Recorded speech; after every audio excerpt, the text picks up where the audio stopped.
Hiji. Saat ayahku membuka pintu kamar apartemen kecilku di Jakarta dan melihat aku sedang berpelukan mesra dengan Sinta, wajahnya langsung berubah menjadi pucat pasi. "Apa-apaan ini, Rina? Kamu gila ya?" teriaknya dengan suara yang gemetar karena marah dan kecewa. Itu adalah momen yang mengubah segalanya dalam hidupku. Aku tahu sebagai anak perempuan satu-satunya dari keluarga Jawa yang sangat tradisional di Yogyakarta, aku telah melanggar batas yang tak bisa dimaafkan. Ayahku Pak Hadi, seorang pengusaha kecil yang disegani di desa, selalu menekankan tentang kehormatan keluarga di atas segalanya. "Kamu harus pulang sekarang juga. Tinggalkan kota ini dan pacar perempuanmu itu," katanya sambil menarik tanganku kasar. Aku tidak bisa berkata apa-apa, air mata mengalir di pipiku. Sinta hanya diam, wajahnya penuh ketakutan. Aku memilih untuk mengikuti ayahku meninggalkan pekerjaan impianku sebagai desainer grafis di agensi besar demi melindungi ibuku yang sakit-sakitan dan nama baik keluarga. Itu adalah pengkhianatan pertama terhadap cinta kami. Malam itu aku duduk di kereta api menuju Yogyakarta dengan hati yang hancur. Teleponku bergetar, pesan dari Sinta, "Kenapa kamu pergi begitu saja? Kita janji untuk bertahan bersama." Aku tidak berani membalas. Di desa segalanya terasa asing. Ibu menyambutku dengan pelukan hangat tapi matanya penuh tanya. Ayah langsung mengumpulkan keluarga besar. "Rina harus dinikahkan secepatnya dengan anak Pak. Ini demi nama baik kita." Aku mendengar bisik-bisik dari sepupu-sepupu, dia sudah tercemar. Setiap malam aku menangis diam-diam mengingat senyum Sinta dan bagaimana kami saling mendukung di Jakarta. Pekerjaan baruku di toko kain milik keluarga terasa seperti penjara. 1 bulan berlalu, ayah mulai mengatur pertemuan dengan calon suami. Aku menolak tapi suaraku tak didengar. "Kamu sudah bikin malu ayahmu, cukup," bentaknya. Aku mulai merasa seperti boneka yang tak punya pilihan. Sinta masih menghubungiku tapi aku memblokir nomornya karena takut ayah membaca pesan. Pengkhianatan itu terasa seperti pisau di dada. Di desa berita menyebar cepat, tetangga mulai memandangku aneh. Ibu sakit semakin parah karena stres. Aku tahu jika aku memberontak ibu bisa kena serangan jantung lagi. Jadi aku diam saja. Suatu sore ayah membawa calon suami ke rumah. Namanya Budi, pria baik tapi hatiku tak pernah ada untuknya. Saat kami duduk di ruang tamu aku hanya bisa memikirkan Sinta. Malam itu aku menulis surat untuk Sinta tapi tak pernah kukirim. Aku memilih keluarga. Aku memilih kehormatan. Tapi dalam hati aku tahu ini baru permulaan dari penderitaan panjang. Kereta api yang membawaku pulang malam itu seolah membawa aku ke neraka sendiri. Dan aku tak tahu berapa lama aku bisa bertahan dengan keputusan ini. 2 tahun berlalu di desa dan aku sudah menjadi istri yang baik di mata orang-orang, meski pernikahan itu tak pernah terjadi karena aku terus menunda dengan alasan ibu sakit. Ayah semakin marah tapi tak bisa memaksa lagi karena kesehatan ibu memburuk. Aku bekerja di toko kain sambil menyembunyikan luka di hati. Sinta sudah tak menghubungiku lagi setelah aku menghilang begitu saja. Aku mendengar dari teman lama di Jakarta bahwa dia pindah ke Bandung dan mulai hidup baru. Pengkhianatan itu masih menghantuiku setiap malam. Suatu hari sepupu Rina kecil menemukan foto lama aku dan Sinta di ponselku. Dia langsung lapor ke ayah. Konfrontasi kedua terjadi lebih ganas. "Kamu masih memikirkan perempuan itu? Setelah semua yang ayah lakukan untukmu," teriak ayah sambil memukul meja hingga pecah. Ibu menangis memohon, "Sudah Hadi, jangan begitu, Rina sudah berubah." Tapi aku tak berubah. Aku hanya belajar menyembunyikan lebih baik. Ayah mengancam akan mengusirku jika aku tak menikah dalam waktu 6 bulan. Tekanan semakin berat. Aku mulai bertemu budi lagi demi menenangkan ayah. Tapi setiap kali kami bertemu aku merasa seperti pengkhianat terhadap diriku sendiri. Di desa gosip semakin liar, anak Pak Hadi itu aneh, katanya suka perempuan. Karierku tak ada lagi. Aku kehilangan segalanya demi keluarga. Suatu malam aku duduk di belakang rumah menangis sendirian. Tiba-tiba telepon dari nomor tak dikenal. Suara Sinta, Drina, aku tahu kamu di sana. Aku tak pernah berhenti mencintaimu. Hatiku hancur lagi. Aku menutup telepon dengan tangan gemetar. Pengkhianatan ketiga aku lakukan terhadap diriku sendiri. Aku memilih diam. Bulan-bulan berikutnya aku menjalani hidup seperti robot. Ibu semakin lemah, ayah semakin keras. Aku mulai berpikir mungkin ini hukuman karena aku berani mencintai Sinta. Tapi di dalam hati api itu masih menyala. Suatu hari aku menerima undangan pernikahan teman lama di Bandung. Ayah melarang tapi aku memberontak kecil. Ini kesempatan terakhirku melihat teman-teman ayah. Akhirnya dia izinkan dengan syarat aku pulang malam itu juga. Di pernikahan itu aku bertemu Sinta lagi. Matanya masih sama penuh cinta. Kami bicara sebentar di sudut ruangan. "Kenapa kamu pergi, Rina?" tanyanya. Aku tak bisa jawab. Malam itu aku pulang dengan hati yang lebih hancur.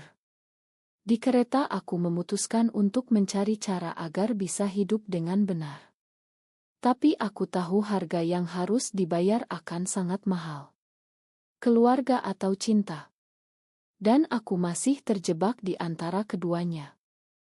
5 tahun kemudian aku sudah pindah ke Semarang bekerja sebagai manajer di perusahaan tekstil kecil. Ayah akhirnya menginginkan karena ibu sudah meninggal dan desa terasa sepi. Tapi kehormatan masih menjadi rantai. Aku tak pernah menikah dan itu membuat ayah kecewa setiap kali telepon. Suatu hari di acara kantor aku bertemu Sinta lagi. Dia sekarang menjadi otografer lepas dan tinggal di Semarang juga. Pertemuan itu seperti kilat. Kami saling pandang lama lalu tersenyum. Malam itu kami bicara panjang lebar di kai kecil. Aku tak pernah marah, Rina. Aku tahu kamu melindungi keluargamu, katanya sambil memegang tanganku. Air mataku jatuh. Kami mulai bertemu lagi secara rahasia. Cinta itu bangkit kembali lebih kuat. Tapi aku masih takut. Setiap kali ayah menelepon aku panik. "Kamu sudah 32 tahun, kapan nikah?" tanyanya selalu. Aku berbohong lagi. "Sinta, sabar. Kami membangun hidup kecil di apartemennya. Malam-malam penuh tawa dan pelukan." Tapi drama tak berhenti. Sepupuku yang dulu menemukan Oto kini bekerja di Semarang juga. Dia melihat kami bersama di mal.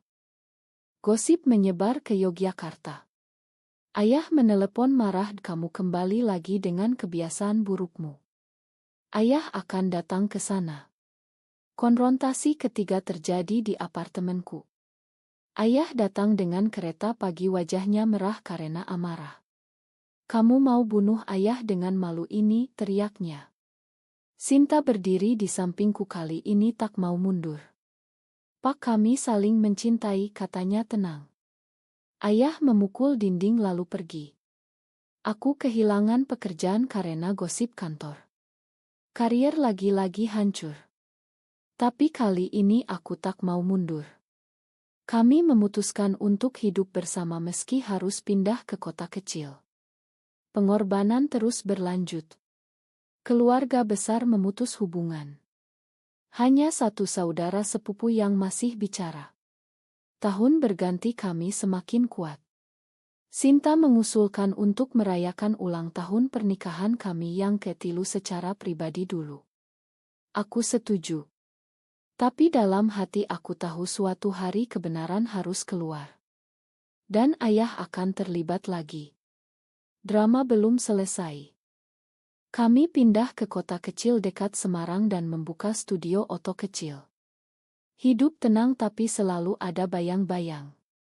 Ayah tak pernah menelepon lagi setelah konfrontasi terakhir.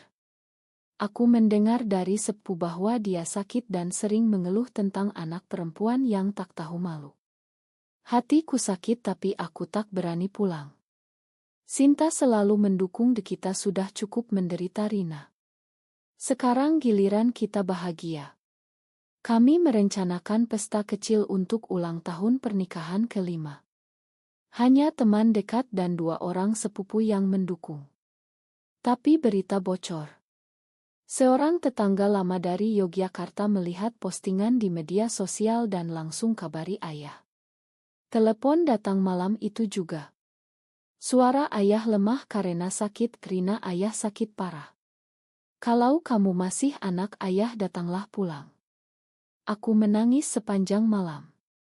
Sinta memelukku, kamu harus pilih Rina. Tapi kali ini jangan khianati dirimu sendiri. Aku memutuskan pergi ke Yogyakarta sendirian. Di sana ayah terbaring di rumah sakit. Matanya masih tajam. Kamu mau bikin ayah mati karena malu, bisiknya. Aku ceritakan semuanya. Tentang cinta kami, tentang pengorbanan selama ini. Ayah diam lama lalu bilang, ayah tak akan datang ke pesta kalian. Jangan pernah panggil ayah lagi. Aku pulang dengan hati hancur tapi lebih kuat. Kami tetap lanjutkan rencana pesta. Tapi semakin dekat hari, tekanan semakin besar. Beberapa teman mundur karena takut dicap. Studio kami mulai sepi pelanggan. Karier lagi terancam. Sinta menangis di pelukanku, apakah kita salah mencintai? Aku jawab, tidak. Kita hanya berani. Malam sebelum pesta aku menerima pesan dari sepupu, ayahmu sakit lagi. Dia minta kamu batalkan pesta itu. Aku tak batalkan. Keputusan tak bisa diubah. Pesta tetap berlangsung. Dan aku tahu ayah akan terlibat entah bagaimana. Pesta kecil di studio kami berlangsung sederhana tapi penuh makna. 20 orang datang membawa bunga dan senyum. Kami memakai kebaya putih yang sama. Sinta memegang tanganku di depan semua orang. Hari ini kita rayakan 5 tahun cinta yang tak pernah mati. Aku menangis bahagia. Tapi di tengah acara telepon berdering. Nomor ayah. Aku angkat dengan tangan gemetar. Rina, ayah di bandara. Ayah terbang ke sana sekarang. Suaranya lemah tapi tegas. Aku terkejut. Ayah yang dulu mengusirku kini terbang demi menghadiri pesta 2 pengantin wanita. Sinta memelukku, biarkan dia datang. Ini waktunya. 2 jam kemudian ayah masuk dengan kursi roda didorong sepupu. Ruangan hening. Ayah melihat kami berdua dalam kebaya lalu air matanya jatuh. Ayah datang bukan untuk memberkati. Ayah datang karena tak mau kehilangan anak satu-satunya, katanya pelan. Konfrontasi terakhir terjadi di sudut ruangan. Ayah cerita tentang penyesalan bertahun-tahun, tentang ibu yang selalu menanyakan aku sebelum meninggal. Aku memeluk ayah untuk pertama kali setelah 8 tahun. Tapi harga sudah dibayar. Keluarga besar tak ada yang datang. Bisnis ayah mulai sepi karena gosip. Aku kehilangan hubungan dengan banyak saudara. Tapi di mata Sinta dan ayah yang kini duduk di kursi tamu kehormatan, aku tahu ini benar. Malam itu kami bertiga duduk bersama. Ayah tak banyak bicara tapi tangannya memegang tanganku erat. Ayah tak mengerti tapi ayah tak mau kehilanganmu lagi, bisiknya. Pesta berakhir dengan pelukan dan air mata. Tapi aku tahu besok dunia akan tetap sama. Masyarakat tak akan berubah cepat. Dan kami harus terus berjuang. Pagi setelah pesta ayah terbang pulang dengan janji akan menelepon lebih sering. Studio kami mulai ramai lagi karena berita menyebar di kalangan muda. Tapi keluarga besar tetap memutuskan hubungan. Ayah sakit semakin parah tapi dia tak pernah menyesali keputusannya datang. Aku dan Sinta melanjutkan hidup dengan lebih tenang. Kami pindah ke rumah kecil dengan taman. Setiap akhir pekan ayah datang berkunjung meski harus naik kereta. Drama tak benar-benar selesai. Tetangga masih bisik-bisik. Beberapa klien mundur. Tapi kami tak peduli lagi. Pengorbanan telah dibayar dengan darah dan air mata. Karier kami bangkit perlahan. Sinta mendapat penghargaan Oto Nasional. Aku membuka cabang studio baru. Dan ayah akhirnya bilang, ayah bangga kalian bertahan. Suatu malam di teras rumah aku memeluk Sinta sambil melihat bintang. Kita berhasil, bisikku. Tapi dalam hati aku tahu perjuangan belum selesai. Indonesia masih sulit menerima. Tapi setidaknya kami tak lagi sendirian. Ayah kini bagian dari cerita kami. Dia yang dulu mengusir kini duduk di meja makan kami setiap bulan. Kehidupan berlanjut dengan luka yang sembuh perlahan. Dan aku tak pernah menyesal memilih kebenaran. Meski harga yang dibayar adalah 8 tahun penderitaan dan hampir kehilangan segalanya. Apakah benar bahwa kehormatan keluarga selalu lebih penting daripada kebahagiaan pribadi?